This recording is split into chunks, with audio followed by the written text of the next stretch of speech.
ನಮಸ್ಕಾರ ಎಲ್ರಿಗೂ. ವನಿತೆ ಕನ್ನಡ ವಾಹಿನಿಯ ಮತ್ತೊಂದು ವಿಡಿಯೋಗೆ ಎಲ್ರಿಗೂ ಆತ್ಮೀಯ ಸ್ವಾಗತ. ಎಲ್ಲೆಲ್ಲೂ ಯುಗಾದಿ ಹಬ್ಬದ ಸಂಭ್ರಮಕ್ಕೆ ಸಿದ್ಧತೆ ನಡೀತಿದೆ. ಹಾಗಿದ್ರೆ ಯುಗಾದಿ ಹಬ್ಬ ಆಚರಣೆಯ ವೈಜ್ಞಾನಿಕ ಹಿನ್ನೆಲೆಯನ್ನು ನೋಡೋಣವಾ? ಯುಗಾದಿ ಹಬ್ಬವು ಕೇವಲ ಸಾಂಸ್ಕೃತಿಕ ಹಬ್ಬವಲ್ಲ, ಬದಲಾಗಿ ವೈಜ್ಞಾನಿಕ ಮತ್ತು ಆರೋಗ್ಯದ ದೃಷ್ಟಿಕೋನದಿಂದ ಮಹತ್ವದ್ದಾಗಿದೆ.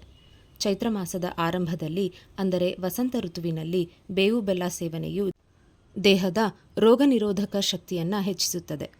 ಇದು ಋತುಮಾನದ ಬದಲಾವಣೆಗೆ ದೇಹವನ್ನು ಹೊಂದಿಕೊಳ್ಳಲು ಸಹಾಯ ಮಾಡುತ್ತದೆ ಮತ್ತು ಬೇವು ತ್ವಚೆಯ ಆರೋಗ್ಯವನ್ನು ಕಾಪಾಡುತ್ತದೆ. ಯುಗಾದಿ ಹಬ್ಬದ ವೈಜ್ಞಾನಿಕ ಮಹತ್ವದ ಪ್ರಮುಖ ಅಂಶಗಳೆಂದರೆ ಬೇವು ಬೆಲ್ಲದ ಸೇವನೆ. ಬೇವಿನ ಹೂವು ಮತ್ತು ಎಲೆಗಳಲ್ಲಿ ಉತ್ತಮ ರೋಗನಿರೋಧಕ ಶಕ್ತಿ ಮತ್ತು ಔಷಧೀಯ ಗುಣಗಳಿವೆ. ಇದು ಹೊಟ್ಟೆಯ ಹುಳುಗಳನ್ನು ನಾಶಪಡಿಸುತ್ತದೆ, ಚರ್ಮದ ಕಾಯಿಲೆಗಳನ್ನು ತಡೆಯುತ್ತದೆ. ಆರೋಗ್ಯಕರ ಋತು ಬದಲಾವಣೆ. ಚಳಿಗಾಲದ ನಂತರ ವಸಂತ ಋತುವಿನ ಆರಂಭದಲ್ಲಿ ದೇಹದಲ್ಲಿ ಕಫದ ದೋಷಗಳನ್ನು ಸರಿಪಡಿಸಲು ಬೇವು ಬೆಲ್ಲದ ಮಿಶ್ರಣವು ಜೀರ್ಣಕ್ರಿಯೆಯನ್ನು ಸುಧಾರಿಸುತ್ತದೆ. ಮಾನಸಿಕ ಹರ್ಷ. ಬೇವು ಬೆಲ್ಲ ಸೇವನೆಯು ಮನಸ್ಸಿಗೆ ಹರ್ಷವನ್ನು ನೀಡಿ ಚಟುವಟಿಕೆಯಿಂದಿರಲು ಸಹಾಯ ಮಾಡುತ್ತದೆ. ಪೌಷ್ಟಿಕಾಂಶಗಳು. ಬೆಲ್ಲವು ದೇಹಕ್ಕೆ ಕಬ್ಬಿಣದ ಅಂಶ ಮತ್ತು ಅಗತ್ಯ ಪೋಷಕಾಂಶಗಳನ್ನು ಒದಗಿಸುತ್ತದೆ.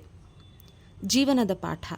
ಬೇವು ಕಹಿ ಕಷ್ಟಗಳನ್ನು ಮತ್ತು ಬೆಲ್ಲ ಸಿಹಿ ಸುಖವನ್ನು ಪ್ರತಿನಿಧಿಸಿ ಜೀವನದ ಸುಖ ದುಃಖಗಳನ್ನು ಸಮಾನವಾಗಿ ಎದುರಿಸುವ ಸಂದೇಶ ನೀಡುತ್ತದೆ. ಅಭ್ಯಂಜನ ಸ್ನಾನ. ಹಬ್ಬದಂದು ಸೂರ್ಯೋದಯಕ್ಕೂ ಮುನ್ನ ಎಣ್ಣೆ ಸ್ನಾನ, ಅಂದರೆ ಅಭ್ಯಂಜನ ಸ್ನಾನ ಮಾಡುವುದು ದೇಹದ ಶಾಖವನ್ನು ಕಡಿಮೆ ಮಾಡಲು ಮತ್ತು ಚರ್ಮದ ಆರೋಗ್ಯಕ್ಕೆ ಸಹಕಾರಿ. ಸಂಕ್ಷಿಪ್ತವಾಗಿ ಹೇಳುವುದಾದರೆ, ಯುಗಾದಿಯು ಪ್ರಕೃತಿಯ ಬದಲಾವಣೆಗೆ ಅನುಗುಣವಾಗಿ ಆರೋಗ್ಯವನ್ನು ಕಾಪಾಡಿಕೊಳ್ಳಲು ಮತ್ತು ಹೊಸ ಜೀವನವನ್ನು ಆರಂಭಿಸುವ ವೈಜ್ಞಾನಿಕ ಹಬ್ಬವಾಗಿದೆ. ಸಾಮಾನ್ಯವಾಗಿ ಯುಗಾದಿ ಹಬ್ಬದ ಆಚರಣೆಯ ಪರಿ ಹೀಗಿದೆ. ಯುಗಾದಿ ಹಬ್ಬವು ಸಂಭ್ರಮದ ಹೊಸ ವರ್ಷದ ಆಚರಣೆಯ ಹಬ್ಬ. ಹಬ್ಬದ ದಿನ ದೇವರ ಪೂಜಾ ಕಾರ್ಯದ ಜೊತೆ ಮನೆ ಮಂದಿಯೆಲ್ಲ ಬೇವು ಬೆಲ್ಲವನ್ನು ವಿನಿಮಯ ಮಾಡಿಕೊಳ್ಳುತ್ತಾರೆ. ಸ್ನೇಹಿತರು ಸಂಬಂಧಿಗಳಿಗೂ ನೀಡಿ ಶುಭ ಕೋರುತ್ತಾರೆ. ಈ ಬೇವು ಬೆಲ್ಲವನ್ನು ಸವಿಯುವ ಮುಖ್ಯ ಉದ್ದೇಶವೂ ಇದೇ ಆಗಿದೆ. ಬೇವು ಬೆಲ್ಲವನ್ನು ಜೀವನದ ಸುಖ ದುಃಖಗಳ ಸಂಕೇತವಾಗಿ ಹೊಸ ವರ್ಷ ಯುಗಾದಿಯ ದಿನ ಸವಿಯಲಾಗುತ್ತದೆ. ಬೇವಿನ ಕಹಿಯು ಬಂದ ಕಷ್ಟಗಳನ್ನು, ಬೆಲ್ಲದ ಸಿಹಿಯು ಸುಖವನ್ನು ಪ್ರತಿನಿಧಿಸಿ ಜೀವನದ ಸುಖ ದುಃಖಗಳನ್ನು ಸರಿಸಮಾನವಾಗಿ ಎದುರಿಸುವ ಸಂದೇಶದೊಂದಿಗೆ ವಿನಿಮಯ ಮಾಡಲಾಗುತ್ತದೆ. ಬೇವು ಬೆಲ್ಲದ ಮಿಶ್ರಣ ತಯಾರಿಯ ಬಗ್ಗೆ ನೋಡುವುದಾದರೆ, ಎಳೆಸಾದ ಬೇವಿನ ಚಿಗುರು ಹೂವುಗಳನ್ನು ಬೆಲ್ಲದ ಪುಡಿಯೊಂದಿಗೆ ಸೇರಿಸಿ ಸವಿಯುವುದು ಸಾಮಾನ್ಯ. ಬೇವಿನ ಹೂ, ಚಿಗುರು, ಬೆಲ್ಲದ ಪುಡಿ, ಕಾಳು ಮೆಣಸಿನ ಪುಡಿ, ಹಸಿ ಹುಣಸೆ ಹಣ್ಣು, ಮಾವಿನಕಾಯಿ ತುರಿ ಮಿಶ್ರ ಮಾಡಿ ಸವಿಯುವುದು ದೇಹದ ಆರೋಗ್ಯಕ್ಕೆ ಉತ್ತಮ. ಜೊತೆಗೆ ಕೋಪವನ್ನು ಕಡಿಮೆಗೊಳಿಸುವಲ್ಲಿ, ಮನಸ್ಸಿಗೆ ಹರ್ಷವನ್ನು ನೀಡಿ ಚಟುವಟಿಕೆಯಿಂದಿರಲು, ದೇಹಕ್ಕೆ ಶಕ್ತಿಯನ್ನು ನೀಡುವಲ್ಲೂ ಪ್ರಮುಖ ಪಾತ್ರ ವಹಿಸುತ್ತದೆ. ಬೇವು ಬೆಲ್ಲ ಸವಿಯುವ ಸಮಯ.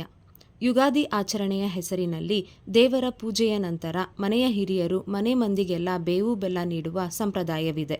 ಬೇವು ಬೆಲ್ಲವನ್ನು ಆದಷ್ಟು ತಿಂಡಿ ಊಟಕ್ಕೆ ಮೊದಲು ಸವಿಯುವುದು ಆರೋಗ್ಯಕ್ಕೆ ಉತ್ತಮ. ಬೇವಿನ ಎಲೆಗಳ ಆಯ್ಕೆಯನ್ನು ನೋಡೋದಾದರೆ, ಬೇವಿನಲ್ಲಿ ನಾನಾ ಬಗೆಗಳಿವೆ. ಕಾಡು ಬೇವು, ಸಿಹಿ ಬೇವು ಇತ್ಯಾದಿ. ಕಾಡು ಬೇವು ಒರಟಾದ ಎಲೆಗಳಾಗಿದ್ದು ಕಹಿಯೊಂದಿಗೆ ರುಚಿ ಸ್ವಲ್ಪ ಒಗುರಾಗಿರುತ್ತದೆ. ಕಡು ಹಸಿರಾಗಿರುತ್ತವೆ. ಸಿಹಿ ಬೇವು ರುಚಿಕರವಾಗಿ ಇರುತ್ತದೆ, ಆದರೆ ಎಲೆಗಳು ತೆಳುವಾಗಿ ತಿಳಿ ಹಸಿರಾಗಿರುತ್ತವೆ.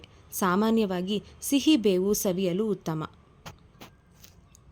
ಬೆಲ್ಲದ ಆಯ್ಕೆಯನ್ನು ನೋಡೋದಾದರೆ, ಬೆಲ್ಲ ಎಂದಾಕ್ಷಣ ಕೆಂಪಾದ ಬಂಗಾರದ ಬಣ್ಣದ ಆಕರ್ಷಕ ಬಣ್ಣದ ಅಚ್ಚುಗಳಿಗೆ ಆಕರ್ಷಿತರಾಗುತ್ತೇವೆ. ಆದರೆ ಬಂಗಾರ ಬಣ್ಣದ ಬೆಲ್ಲಗಳು ಹೆಚ್ಚು ಸುಣ್ಣದಂಶವನ್ನು ಹೊಂದಿರುತ್ತವೆ.